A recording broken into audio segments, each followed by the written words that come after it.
Welcome back to the Wednesday edition of the Hemingway's Blue Water Cafe Morning Drive Sports Report. My name is Steve Largent. We've got a couple guests in studio, 22. For the next 8 minutes or so, we're going to talk, apparently I've been misspeaking all morning long. It's not motocross, it's road racing. And to talk about that, we have Frank Gonzalez, and I'll let him introduce the guests that he brought with him, but these two guys are going to help us out with some news and information and a big race over the weekend and some history made. But gentlemen, good morning to you and thank you very much for being here. Frank, pull that microphone up real close to you there. There you go. Cool. Thanks for having us. I appreciate it. We appreciate it. And my teammate is Joe Fico. Joe, good to have you. How you doing, Steve? Here. Good. Good morning. You guys had a big weekend. Yeah, it was a good time. We road raced down. It's about what, half hour west of Tulsa at Hallett Motor Racing Circuit. Let's start with the difference for those of us who are uneducated and uninformed. What's the difference between road racing and motocross? Road racing is closed circuit, on road track, left, right hand turns, no dirt involved. So we race on street tires or slicks. We wear full protective gear, helmet, leather, boots, gloves, back protector. So if you wipe out, it has the potential to really hurt. It can, but 90% of the time you slide, you get up. The tracks are, you know, they got 100 yards of runoff, so you go through some grass and you usually pick yourself up. Let's start with maybe a bit of a resume, if you would, kind of your background and how you got to this point. I've only been racing about 4 years now in road racing. I started off in motocross from Southern California, moved out here, kind of got a name going, met Frank, and used to race with my dad. Started off in BMX, and so you've done it all. Anything with two wheels. Yeah. So ended up marrying Frank's younger sister, and started from there. Very good, Frank. I guess I've been racing motocross since I was about 6 years old, and raced motocross since I was about 16. Took a couple of years off and started road racing when I was about 18, and now I'm a 32-year-old married man, father of two, and I've raced a little bit of everything also. Raced some of the pit bike races, some of the 50 races, a little bit of the supermoto stuff, and yeah, I've been road racing for a little while, and that's about where we're at today. You've even got the kids involved, don't you? Yeah, my son races BMX right now. Me and Joe go watch him quite often, and he's riding motorcycle also. He's dying to race motocross, and he's only 6, so we're trying to give him a little bit of time to grow up first. Well, that's good. So you guys are related, and you got the family involved. That's a great. Does the rest of the family come and watch and support? Is it something you all just go do together? Yeah, actually, this last weekend, Denise, my sister, Joe's wife, came to watch. My wife Shannon was there and brought the 2 kids, Damien and Angel, and we had several other friends come out for support, so it was really nice to get that kind of support at the racetrack. Before we talk about the actual race, let's throw out a website that is available, swmosportbikes.com, southwestmosportbikes.com. But abbreviate the Southwest, just swmosportbikes.com, and take you. You'll have a page that'll come up. You can click to enter, and once you get there, you can get all kinds of great information on what we're going to be talking about here. But the race in Tulsa, there was some history made. Or the race in Oklahoma. Talk about the race and the history that was made.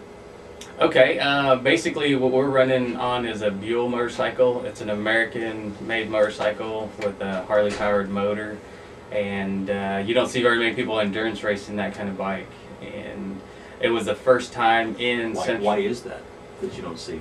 It's a bike predominantly dominated by the Japanese market and Italian market, and there's just not as many people riding the Buells. They're a little bit more expensive. They're fairly exclusive bikes. Buell as a company has only been around for about 10 years, and I believe last year's production was somewhere in the 10,000 number for complete units in all their lines. So it's not a bike that's real common like a Honda, Kawasaki, Suzuki, Yamaha, so you just don't see as many of them. And it was the first time, and we had a lot of people rooting for us. You know, the Buell is kind of the underdog. It's, you know, there's not very, like I said, not very many of them made, so it's kind of neat to have that support, because if somebody owns a Buell, you know, it's almost like a brotherhood, you know, because you don't see them everywhere. And so it's neat to see people that you don't even know come up and give you a pat on the back and tell you you're doing a good job. and things like that. So You've used the term endurance racing. What do you mean when you say endurance racing? Endurance racing is pretty much anywhere from 4 to 8 hour long races. Wow. Each rider rides about an hour stint. It's about what a tank of fuel will go. And you do pit stops, come in, do rider changes, top off fuel, head back out for another hour. Some races you even do tire changes. So you have to get a little crew, put the bike up on some stands, rip some wheels off. So pretty much like NASCAR in a way. Wow. Except you do rider changes because you are pretty worn out. and we turn right also. Yeah. The bike. You think of the bike as a baton. The bike is what counts the laps. And then you can have up to 5 riders on a team. We're a unique team that only has 2 riders, and I know when we showed up at the 8 hour, people thought we were crazy, like where's the rest of your riders? But we're riding 4 hours each on this hot day in Texas. And we made it happen. Yeah. So. Wow. How hot was it? Texas wasn't real bad. Hallett was, I think, a heat index of 98, and I don't know what the humidity was, but we each drank literally closer to 2 gallons of water. And you gotta remember, we're in a full leather suit. We have leather gloves. We have leather boots. That everything overlaps, and we're in a helmet. And it's like putting that on a 98-degree day and going jogging. Yeah. Oh my. And there's armor underneath that even. Wow. Yeah. You're working a good sweat up. Yeah. It's like being in a little sauna. That explains why you two are so trim. Yeah. Well, You didn't get a good look at Frank, did you? Wow. You mentioned crew and what it takes to change out parts on a bike, change out tires and all that stuff. How many guys do you have working with you? Or are you guys just working together on your bikes? honestly, when the rider gets off the bike, he's pretty beat, so he goes over and gets a glass of water, and then the new rider holds the bike, your crew. We probably get 3 or 4 over pit wall, and they make it happen for us. You got to have one person designated to an extinguisher the whole time. That's rules. I'd say 4 pit. Yeah, I'd say that's about right. And we have supported each track. It seems like we'll have, we have Cycle Connection people, and then we have our friends that want to get involved, and we'll hand them a fire extinguisher and things like that. Southwest Missouri's got really a lot of people support us. A lot of people come up support us. Very good. So. We're visiting with Joe Fico and Frank Gonzalez of Cycle Connection Harley Davidson Buell of Joplin. We'll talk some more with them when we come back on the other side of USA Radio News. Right now it's 8:29, 74 degrees. We'll be back with more here on AM 1340 KADI. Doing good, man. Well done, gentlemen. He's not been interviewed before, so he's... I've never done it. It's not rocket science. No. Just be yourself. That's it. Yeah. Make smart-ass comments like you always do. Yeah, that was I good. just don't know what we can get away with here, Just don't say the word. Don't talk like Yeah. you normally do. We're in the air. Yeah, pretend mom's in the room. Yeah, You'll be okay. fine. well, not my mom, but maybe my wife. Visiting for a few more minutes, about 10 or so, with a couple gentlemen who are local racers in the area. Joe Fico and Frank Speedy Gonzalez of Cycle Connection Harley Davidson Buell of Joplin. And gentlemen, again, thank you very much for your time today, for coming in and educating those of us who aren't quite up to speed on road racing. My apologies for calling it motocross, but That's since fine. both of you have backgrounds in motocross, I'm not feeling quite as bad as I did. There you go. It's all a big brotherhood. I want to go back to something you said earlier. You were talking about the fact that you race kind of an exclusive bike in Buell. And I'm still a little curious why you would do that. And I mean, what's the motivation behind racing a Buell? Well, the owners actually approached me about riding an exclusive bike that Buell makes. They only have 25 of them, 26 of them in North America. And basically, I had a pretty decent record of not crashing. And they said, this is an expensive bike, there's not a lot of them, so... It's not what Joe said. And, And, well, I crashed everything else except the race bike. Okay. But and once I met the owners of the dealership, I was still trying to decide what I wanted to do. Nancy and Scott Hudson own the dealership, and they're involved in, Nancy writes motivational books, she does motivational speaking, she rides a Harley herself, she's taken her Harley on stage, like ridden it upstairs and things like that. That's cool. Yeah, to, to basically speak. They own a movie theater, they own a restaurant and things like that, and they just had a lot of vision, and they had never done road racing. And once I had met them, I was sold on riding the Buell after my initial hesitations. Cycle Connection, how does that tie in? Cycle Connection, Harley, Davidson? Mm-hmm. How does that tie in with Buell? Cycle Connection is a dealership that sells Harley Davidsons, obviously, and Buells. Okay. They're nationally ranked for their Buell sales. They sell a lot of Buells. Prior to the race team, they're already selling a lot of Buells. Okay. And it's a big dealership in Joplin. I encourage people to take a look at it. It's about a 40,000 square foot dealership, which is, Wow. 20 times the size of a lot of the, franchise dealerships. And they're involved. They have Motorcycle Safety Foundation training there on the course. They provide bikes. They're involved in MDA. They do telethons. I know last one they raised somewhere around $170,000. They have proms at their dealership. They're very, very involved in the community. So Very cool. you can see how it was pretty easy for me to make that decision to ride for them. So for those guys out there listening and ladies that like bikes, this would be a great place just to go and walk around and see a lot of nice bikes. Yeah, you'll get educated pretty quick. There's a lot to look at there. You can spend a lot of time taking a look at that. That's right there in Joplin. Correct, Yeah. correct. Right off of I-44 exit 6. The racing that we've talked about, and we'll get back to the race this past weekend in just a second, but what kind of safety gear are you wearing? You mentioned a lot of stuff that's overlapping that you're wearing that's hot, but what kind of safety gear specifically are you wearing? Well, pretty much you're wearing some full leathers. They're about a 1/2 millimeter cowhide. There's knee braces, elbow, shoulders. You wear a back brace. Some people, it's rider decision, wear like a neck brace. You wear the leather, some are perforated to get some airflow inside you. They're one piece, so kind of go on like a jumpsuit. Some are two piece, but most racers only wear one piece. You got a $high helmet on, protect your melon. You got some very expensive gloves, because most time when you crash you put hands out, so Right. boots. And What kind of speeds are you guys racing at? on our bike we might get up to about 135, 140 at the big track, because we go down to College Station, Texas World, and it's the old NASCAR track like Richard Petty and all of them used to do. And we get on the straightaway and you get to hold it wide open, top gear, so that's a lot of fun. The big bikes get up to probably 175. The pictures that I've seen, and I'm not sure how I've seen just bits and pieces of races, but now that you guys are talking about it, I've seen bits and pieces of races. The turns that you guys make going around corners, you are so close to the ground. I mean, you're practically laid over on your side. How long does it take to get past the fear of not actually bringing the bike all the way over? Or do you ever That's get kind past of a hard one Yeah, to answer, yeah. because every track, is different. You'll think, hey, I got this set, I know where I can lean over. And we actually have knee pucks, plastic knee sliders on our knees that touch the ground, and it's kind of your gauge. And, for example, Motorsports Ranch, when we're in Texas, has a ton of traction.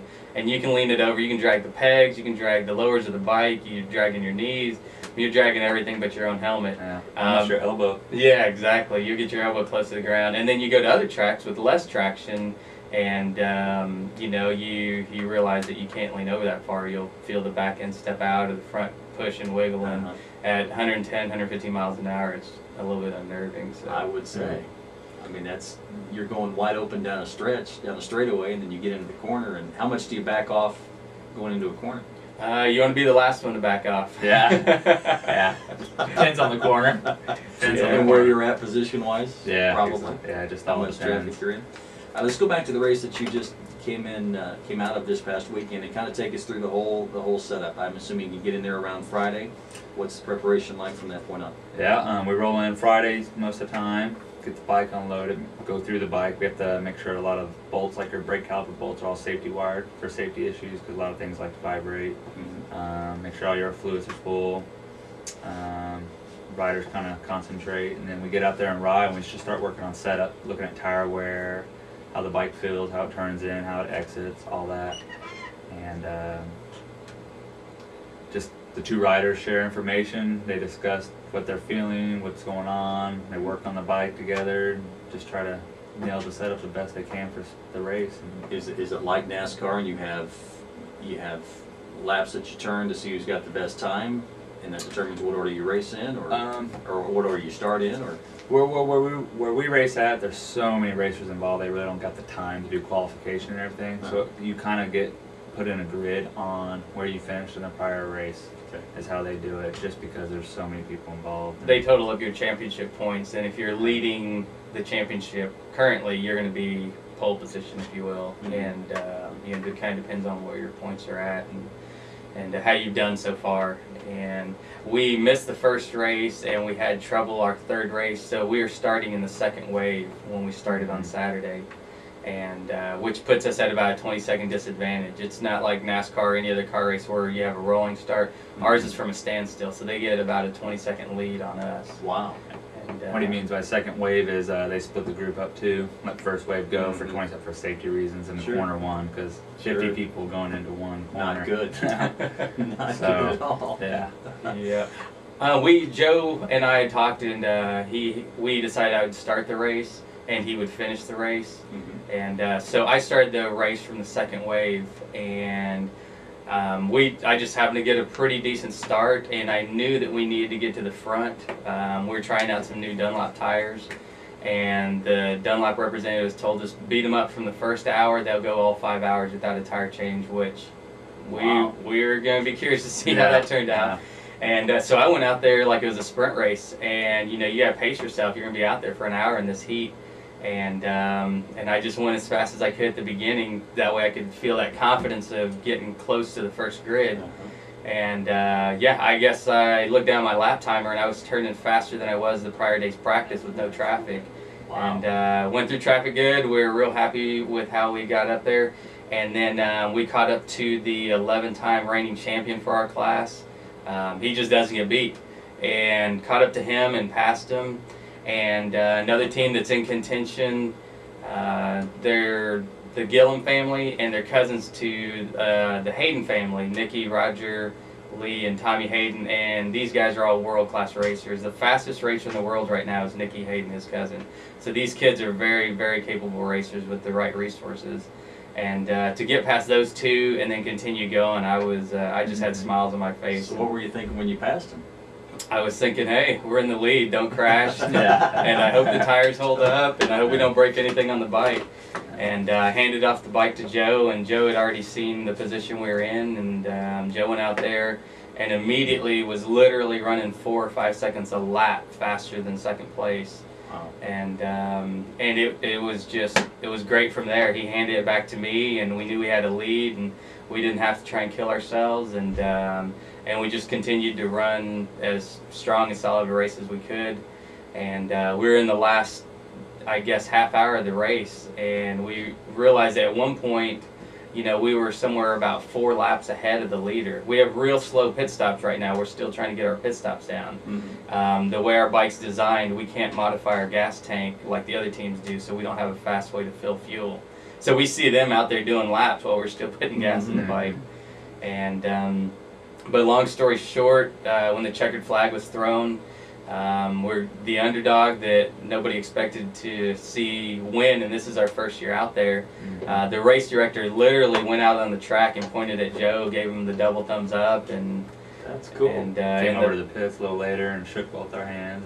And just 2 riders as opposed to. That was excited as we were. That's cool. And when Joe came in the pits, he was greeted with with somebody from the inside line that immediately wanted to get an interview from us, and we had another guy come over and say, hey, does Buell know what you guys are doing? Are you guys getting the word out there? You guys need to let people know about your program. And he gave us, our race manager, some contact information to let some more people know what we're doing. You know, our job is to go out there and ride as fast as we can. Sure.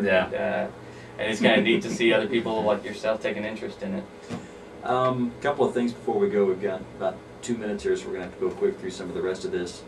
Preparation between races, what kind of things do you guys do to get ready for a race? Well, mainly my job is more, I maintenance the bike, come to my house, make sure all the fluids, spark plugs, I just go through the whole bike, make sure all the bolts are tight, we're not going to have any problems during the race. Usually takes a couple weeks to do, because pretty much tear down, sometimes we even drop the motor out of it and go through there, check clutches, all that good stuff. I'll show up at Joe's house and our frame's hanging from rafters and there's nothing on it. I'm like, it's going to be back together, right? Yeah, no problem. Yeah. Joe's being modest. Joe's actually the one that set up our suspension and got the tires working and got us both running about 2 seconds a lap faster on Friday's practice. So he's very knowledgeable on suspension setup. He's known for that. Do you ride street bikes? No.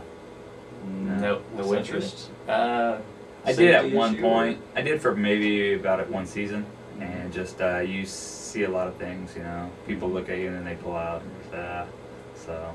Yeah, safety for me. I taught motorcycle safety foundation for a lot of years, and I know it sounds ironic, but the track is a much, much, much safer place to be if you're going to be on 2 wheels. And another thing Cycle Connection does, about 3 weeks ago, they actually rented the track Hallett and took about 6 demo bikes, brand new, off their showroom, and let people, as long as they had a motorcycle license, come out and actually ride a Buell on the racetrack. Wow. You can't find that at any Yeah. dealership. You can't go to a motorcycle No dealership risk in or nothing. Springfield and ask them, can we test ride a bike? That won't happen, much less at a racetrack. Wow. But The name Too Much Speed, what does that mean? Too Much Speed's actually a phone number. If you dial that, 1 Too Much Speed, TOO is 866, so 1 Too Much Speed. That's going to be our parts hotline, and if somebody wants to buy something, whether it's for sport bike, Jap bike, cruiser, Harley, Buell, Honda, whatever, we are starting a big website to get parts started ordering so people can support the team that direction. Very cool. One other thing before I let you go, and then I'll let you mention some sponsors that you have on board with you, but you were recently on the front page of the Springfield News there, what, for chasing a motorcycle or something like that? What was that all about? You don't get enough riding them, you gotta chase them? I'll try and give you the short version, which is hard for me. But, I had a few motorcycles stolen, and one day I saw it head in the opposite direction for me. I was in my Ford Explorer and aggressively went after him and called 911 and chased him down, and yeah, it made front page of the news leader, and it was very controversial whether I put the public in danger or whether a person should go after their property, and they had a lot of votes, and I've kept in touch with the news leader. It was a pretty big story. They're going to do some follow-up stories on that also. Did you beat him senseless when you got him? No, the law says I'm not allowed to do that, so my official answer is no. Attaboy. Again, the website, Southwest Missouri Sportbikes.com, SWMO Sportbikes.com. If you like what you've heard, you can check out that website and get more information. Sponsors that you have on board with you. Yeah, we like to thank KomodoGear.com, LockhartPhillipsUSA.com, Dark Horse Moto, Cycle Connection, of course, CNI Photography, Motul Oil. We'd like to thank Scott and Connie from Hallett Motor Circuit, and we'd like to thank CMRA and their whole staff putting on a really good event. And I want to say thank you. Yeah, Buell. Yeah, thank you, Go Buell. And I want to thank my sister, Jo, for riding with me, Josh for putting this together, John Self for having the vision to start this thing at the very beginning, my wife Shannon, my kids Damien and Angel. We've had friends, Ashley Parsons show up, Dennis Brady and his family, Colin Jackson, Steve Piercy, our friends Mike and Kate, Mike Rittenhauer, Mac and Laura. We just had a lot of people show up, and it feels good to get that kind of support when you're at the racetrack. How many more races do you have? We have 2 more races, Crescent, Texas, which is just southwest of Fort Worth, and College Station, which is where A&M is. College Station, yeah. Yep. If anybody's interested, they can call the radio station, or they can jump on Southwest Mo and post to me. If anybody's interested in going to these races, we're considering putting together a caravan to go down there and watch the races. Yeah. Exactly. And you don't have to just come to watch us. I mean, there's professionals or AMA racers that you see on TV that we race against, and there's quite a bit going on. There's a lot of excitement if anybody wants to join. Very good. Again, the website, SWMO Sportbikes.com. Frank and Joe, thank you so much for your time. Thanks for having us. Stay in Thank you, touch. Steve. Keep me up to speed, okay? Appreciate it. No pun intended.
Bye.